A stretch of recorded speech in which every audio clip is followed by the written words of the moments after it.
Jai Shri Mataji. Let us all bow down to Shri Mataji. Raise our Mother Kundalini and put bandhan.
Shri Ganesh Mantra.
Let us now listen to Shri Mataji's speech.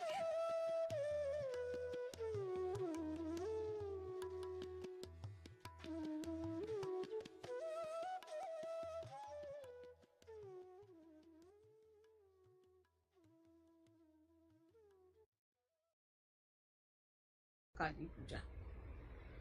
Now we must understand the Mahakali is in totality is the reflection of Adishakti in totality. Or we can call it that Adishakti is in charge. She's managing all these three powers, but her manifestation in totality is Mahakali in the sense that it is the desire of God Almighty. So first, she is Adi Shakti in charge of all the three powers. And that's why we can say that when she is in a potential stage, she is Mahakali. And then she divides herself into two other forces as Mahasaraswati and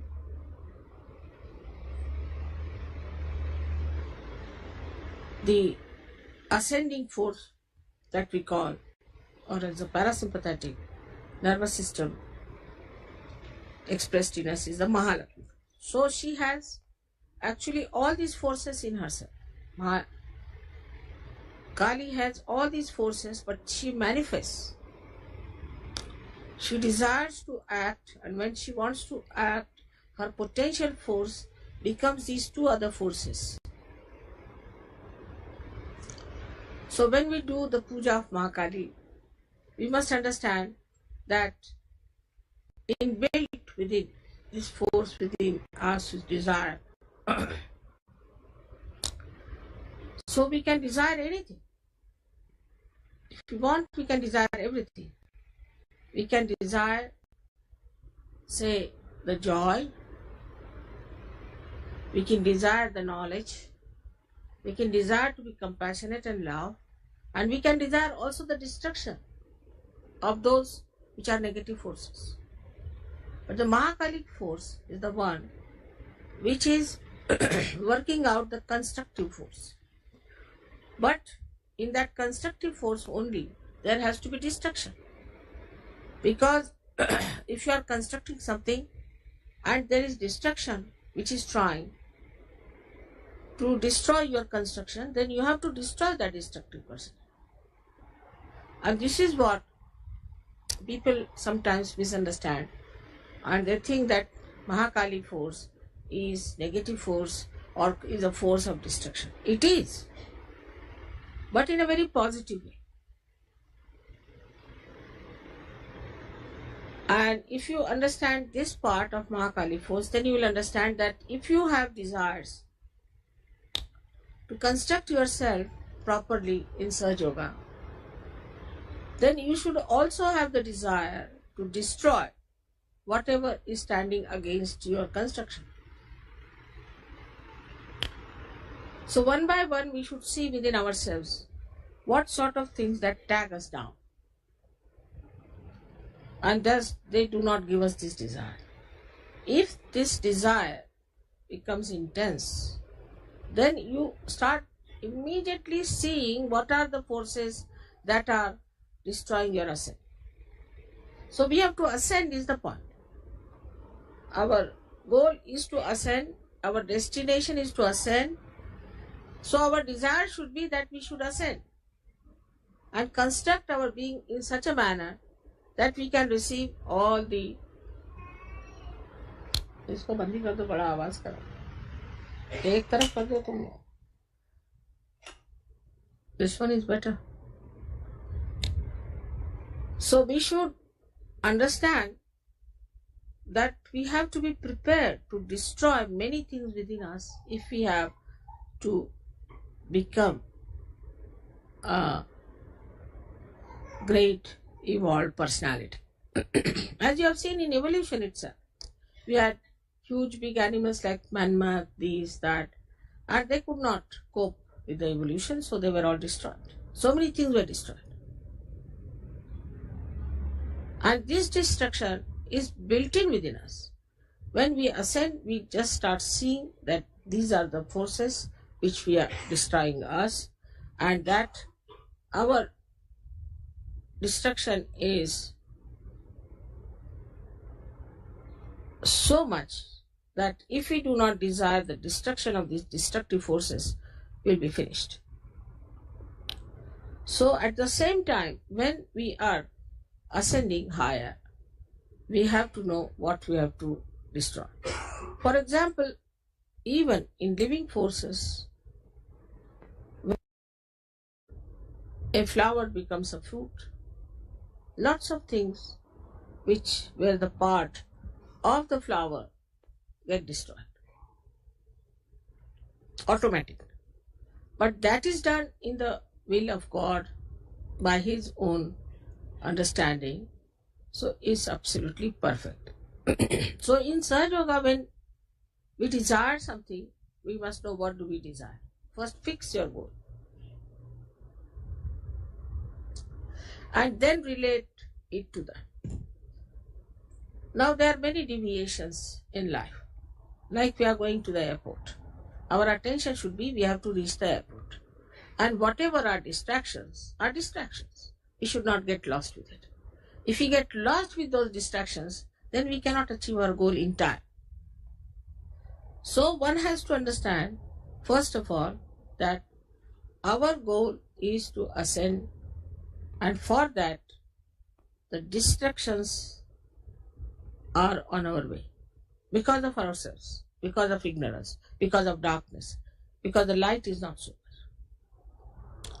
The first destroying factor that is within us is the Sri Ganesha's power.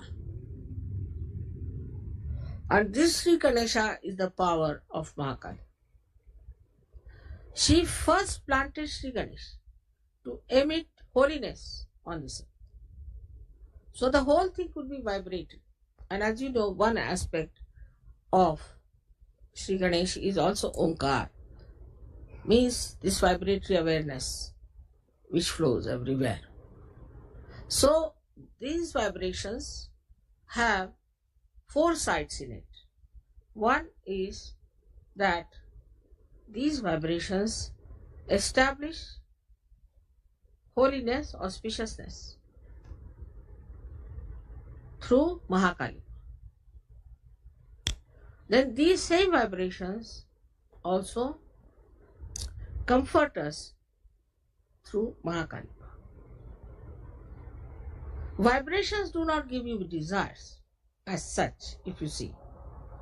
They do not give you desires, but they give you proof of your desires being fulfilled. Supposing you want somebody to be cured, this is your desire, and you give vibrations to that person, so it's a means.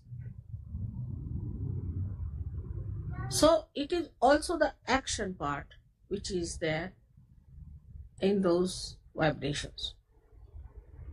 But this action also comes from desire. If you don't have desire, you won't act. So the desire is so important even to establish your own path, to establish your forward march. If your desire is poor, if you are half-hearted, you can't work it out. Half-hearted people cannot achieve anything in surgery. It's not meant for half-hearted people. It's meant for people who are brave, who have intense desire, who are intelligent, and who are auspicious. But in case you do not have intense desire, then the pure desire doesn't work and you do not get your realization. Also, after getting realization, unless and until you have desire to ascend, very strong, intense desire to ascend, you cannot ascend. So for all Sahaja Yogis, it is necessary to first of all, early in the morning, while taking the name of Ganesha, must say, what is my desire? This is my goal. This is what it is. All activity must be surrendered for this goal. So now, how our desires are curbed? First of all, through conditionings. We have certain conditionings. After Sahaja Yoga, people become very affectionate. So immediately, even if in the West, where the family is not so important, children not so important, selfishness is there, people think about themselves only. They cannot think of others. Even in those countries, it starts developing a kind of another cocoon of myness. My child, my house, my home, my family. Then the attention starts working on that. You become half-hearted towards your ascent because you're ascending in a way, so-called, and also you are spreading out.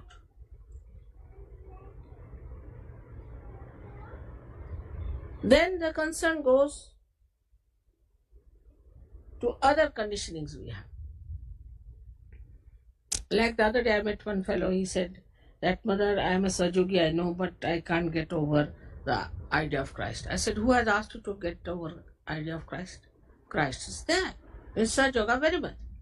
But understand it in its own comprehensive way and see for yourself." But this conditioning is of thoughts. Supposing if you have read too many books, if you have gone through, supposing you are a born Hindu or a born Christian or a born Jew or anything, so the conditioning is there. You were born as a human being.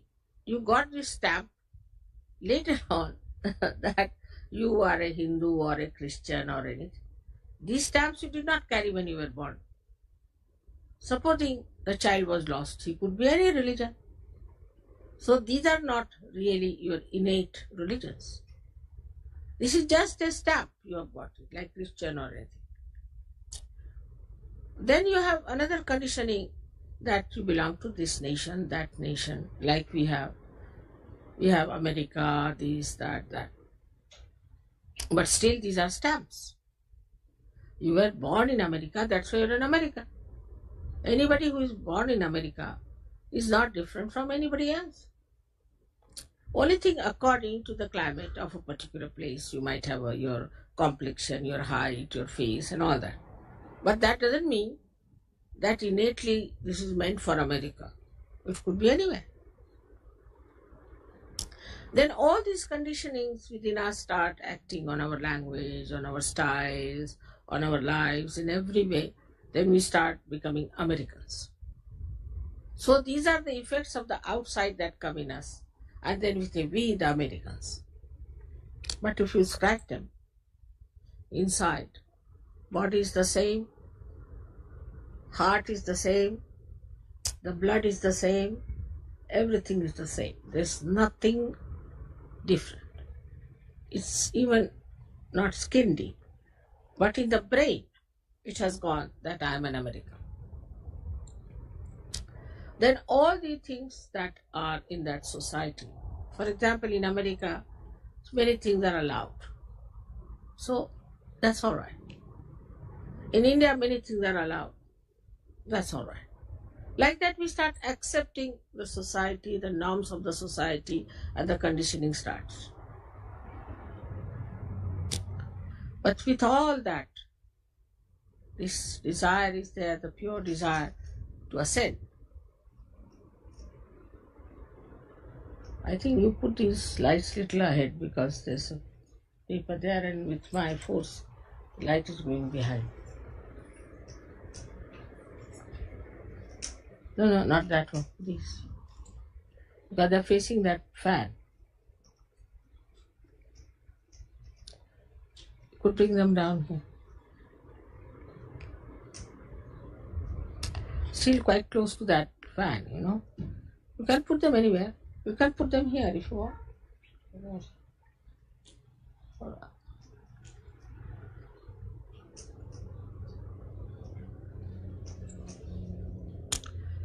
You see, because the air is blowing that way and they are all going that way.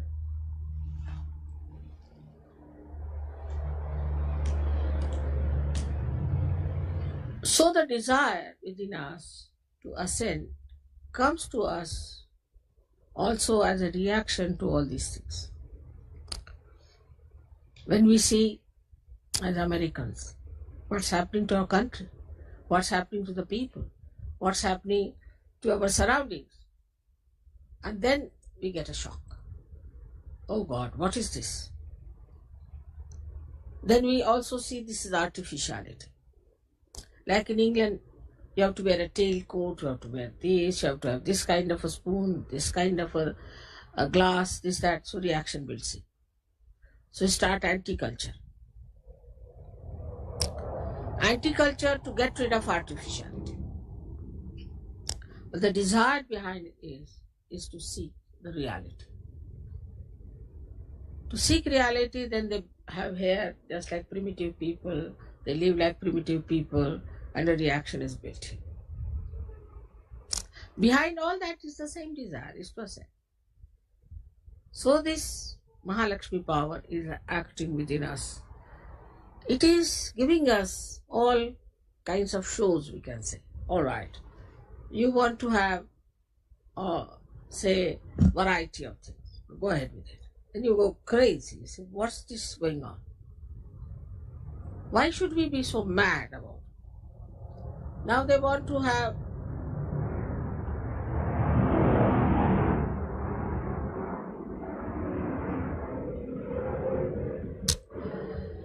you want to have, say, your children, your home, your houses. Then you just get fed up with it. Because children become arrogant, they become horrid, they trouble you. Then you say, oh God, I'll never have any children anymore. Then you have wives, and you find wives horrible and husbands horrible. Then you divorce. You go on divorcing, and then you find it's useless. Doesn't work out. Nothing seems to work out. You feel so frustrated. And that action and reaction works on your desires. So your desires go on changing. Especially when we are wanting to be affluent. People become affluent and then they find the problems of affluence. So a reaction is built in. Those who witness those problems of the rich, they don't want to be that rich. Nothing doing. So in every way, the desire to achieve things works out. Like some people want to have power, they go into politics, fight it, get it done, and done forever. So, lives after lives it goes on. Then you are born in modern times. When I am here, and now your only strong desire is to become the spirit. I hope it is. So now all these back things are to be crossed over. They are finished.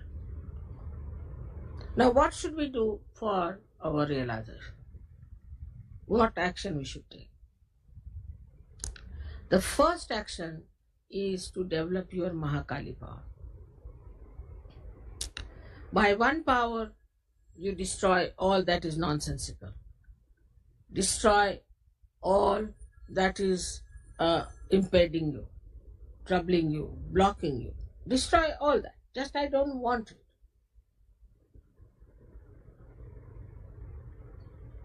Because I've seen Sahajogis suddenly go off. Like you have to go to the airport, suddenly you find they are fallen into one of the gutters. What happened? Mother, we felt like going there. Well, why? So keep your attention on that point. Some people get married in Sahaja also, they have a desire to marry, have children, this thing. But in that also they get fixed up. Marriage is not the end. It's just one of the means to be balanced. So we have to have desire that we have to achieve something. So go on destroying all that is within us. Within us there are 6 enemies, as they say. Is anger, then greed, jealousies, violence. All these are within us. So we have to destroy these 6 enemies.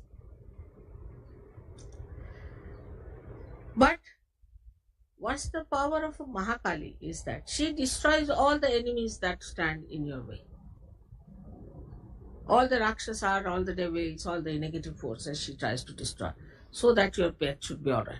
But while she is destroying all of them, if you are sticking on to them, what can she do? So your desire should be pure, and that you should say that alright, we want to achieve that, and she is working it out for you. This is the first thing, her job. Then the second job is that she comforts, she gives you comforts of every kind. The first comfort she gives you is of your body. Your body becomes comfortable. Means all your diseases and all your troubles are destroyed. You find that your body becomes healthy, you feel younger, you get energy, and you can work out your realization. This is the first thing she does for you, is to give you comfort. Then she also gives you comfort of the spirit, so that you do not ask for artificial comforts. You can live anywhere. You can live in a jungle, you are comfortable. If you live in the most busiest place, you are comfortable. So you are comfortable everywhere, and that sort of a comfort she can establish within you. Then the highest of all her boon is that she gives you the joy. Joy of every kind. Joy that emits from everything, from everyone. So that is the highest you get when you keep your desire, the flame of your desire burning till you reach that state of spiritual attainment. Then you find that no more desire is left, but only one, if it is any, that let the whole world be realized. Like a drunkard, you see, he wants to enjoy his drinking with others, like that you become. You are drunk in your joy, and why not others enjoy? So you work for it. But human beings, I have seen, they move like a yo-yo. They achieve their spiritual attainment, they have the joy, and then they go back to help people, they get caught up in it. They're not strong enough. Because the Mahakali power is not strong. And another is the weakness of the Muladhara. Weakness of the Muladhara makes you imbalanced. And in that imbalance, you lose your way. So one has to be very careful that our Muladhara must be fixed properly. There are so many ways by which you can fix up your Muladhara. And you must fix up your Muladhara first. Then your desire absolutely moves like a kite moves in the sky, stuck to Muladhara. And you can move into any direction, to any height, wherever you go. You are quite in charge. You know how you are moving. It can bind your attention, everything. So what we say that the roots are very important first to be established for the growth of your desire upward like a tree. So they go hand in hand. Mahakali power and Ganesha's power go hand in hand because that's the foundation. If it is based on that foundation, desires go much stronger and effective, and they do not deviate. Every sort of desire is fulfilled till you reach that state where there's no other desire left but to enjoy. You just enjoy without any desire. Desirelessly you enjoy. And that state is to be enjoyed. Just to be enjoyed. What is there to talk about it? What is there to say about it? You just are lost in the ocean of enjoyment. And that should happen everywhere. And that's what you are questioning. So now I hope you have 108 names of Mahakali. And if you have the 108 names of Mahakali, you will see one by one that these stages of her working out for you, how manifest, that you can see in those names. So now first we'll have one Atharvashish, and then we can have these 108 names. Come.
Mahamantras.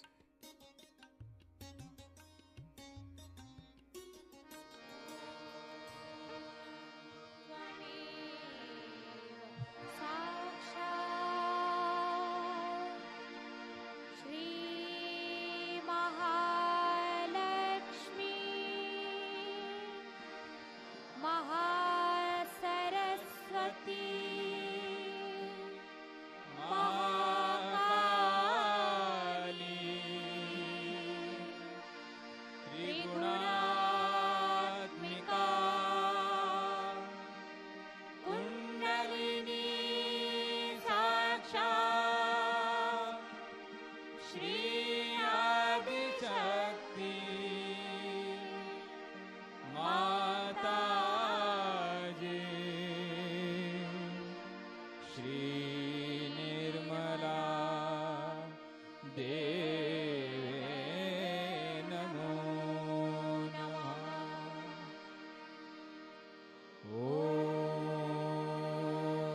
त्वमेव साक्षात् श्रीकल्की साक्षात् श्री आदिशक्ति माताजी श्री निर्मला देवे नमो नमः। ॐ त्वमेव साक्षात्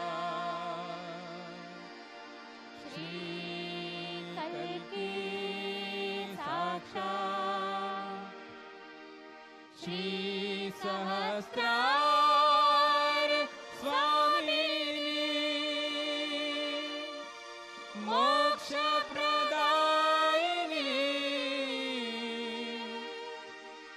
माताजी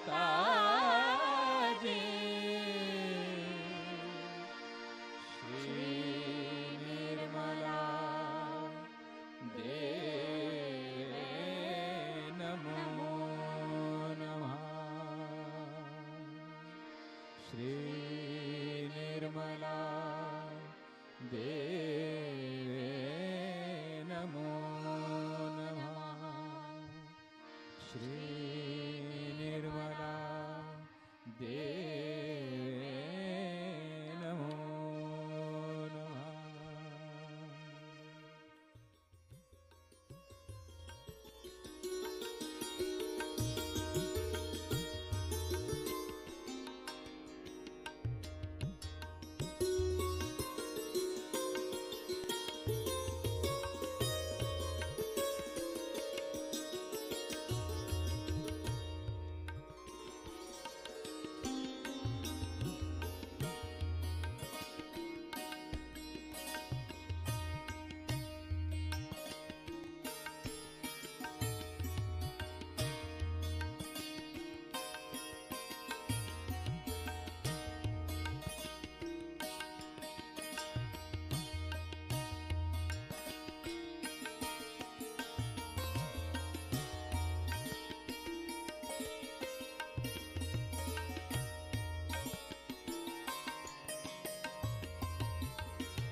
Thank you, Shri Mataji,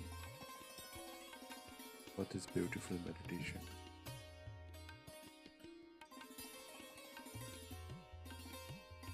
Let us all bow down to Shri Mataji, raise our Mother Kundalini and put Bandhan.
We will continue with our morning meditation tomorrow morning, same time.